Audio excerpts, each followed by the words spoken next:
এই শোনো, তোমার একটা কথা কেউ রাগ করবে না তো? না, রাগ করার কি আছে? কি কথা বলবে বলো? তুমি যে ওই সকালবেলা সঞ্চয় রেখে গেছিলে না 500 টাকা, হ্যাঁ, তো আমি 400 টাকা সঞ্চয় দিয়ে তোমার জন্য একটা গেঞ্জি কিনে আনছি 120 টাকা দিয়ে। তো আমার গেঞ্জি কেনার কি দরকার ছিল? আমার ভালো লাগলো তাই তোমার জন্য কিনে আনছি। তাই তুমি 20 টাকা কই পাইলে? 20 টাকা না, আমি বাকিরাই খাইছি, তুমি যাওয়ার সময় দিয়ে যাও। হ্যাঁ, তো 100 টাকা বাঁচছে, তুমি কি নিজের জন্য কিছু কিনতে? না আমার জন্য আছে তাই তোমার জন্য আমি কিনছি। আমার নাই। তোমার আছে তারপর আমার ভালো লাগলো দেখ। এই যে টি শার্ট।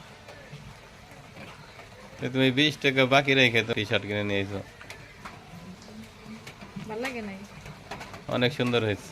কালার অনেক সুন্দর হয়েছে। আমার কিন্তু অনেক পছন্দ হয়েছে এই কালার। তোমার পছন্দের জিনিস আমার কাছে কোটি টাকা সম পরিমাণ। ধরো নাও, পরে দেখো। আচ্ছা, আমি গোসল টোসল করে পরে পরবানি।